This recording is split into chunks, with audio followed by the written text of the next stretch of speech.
My name is Kim Tanzer. I'm president of the Association of Collegiate Schools of Architecture and a professor of architecture at the University of Florida.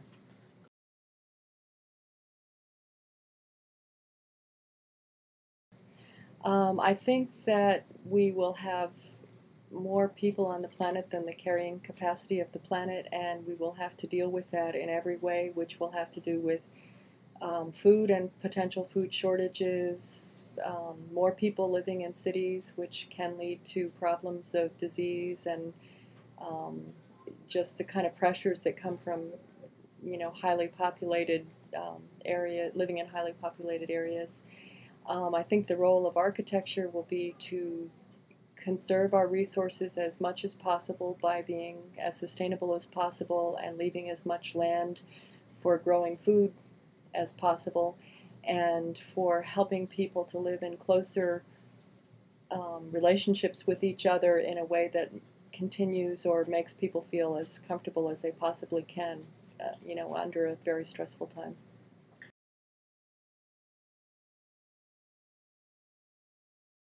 I think they'll need to be flexible about getting the information that they need and humble in that they'll need to know that others will have to help in making decisions. So I see more collaborative teams with highly expert people not operating strictly from intuition, but from knowing what knowledge is out there about things. I think that the way we communicate electronically and through digital means will be just exploded even from what we know now, and I can't even imagine, but I think it'll be almost telepathic communication with the assistance of technologies that are created external to our bodies.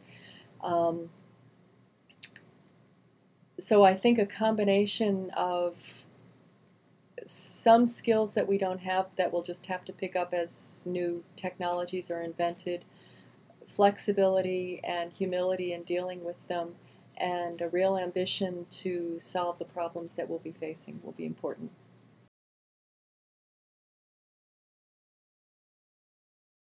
Well, you'll be the old people later, so I think this is your time to set up your mission, which is what's great about this project that you're doing, that you're asking the questions and trying to get yourselves and your colleagues prepared to work on those things.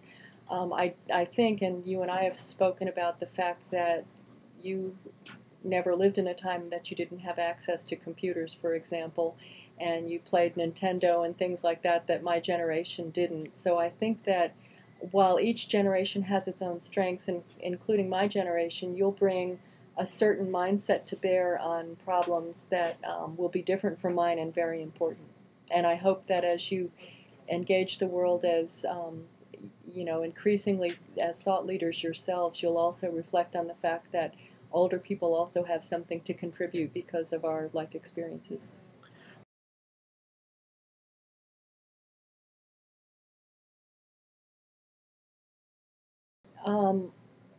I think it's increasingly clear that we have to see ourselves as part of a large network, an infinitely large network. And so it's important for kids to realize that their decisions and their behaviors affect other people, and other people's behaviors and decisions affect them, and always to behave in such a way that as you reach out and touch that network, you're trying to make things better rather than worse, or trying to just serve your own interests, because there is no such thing. That's not possible, only to serve your own interests.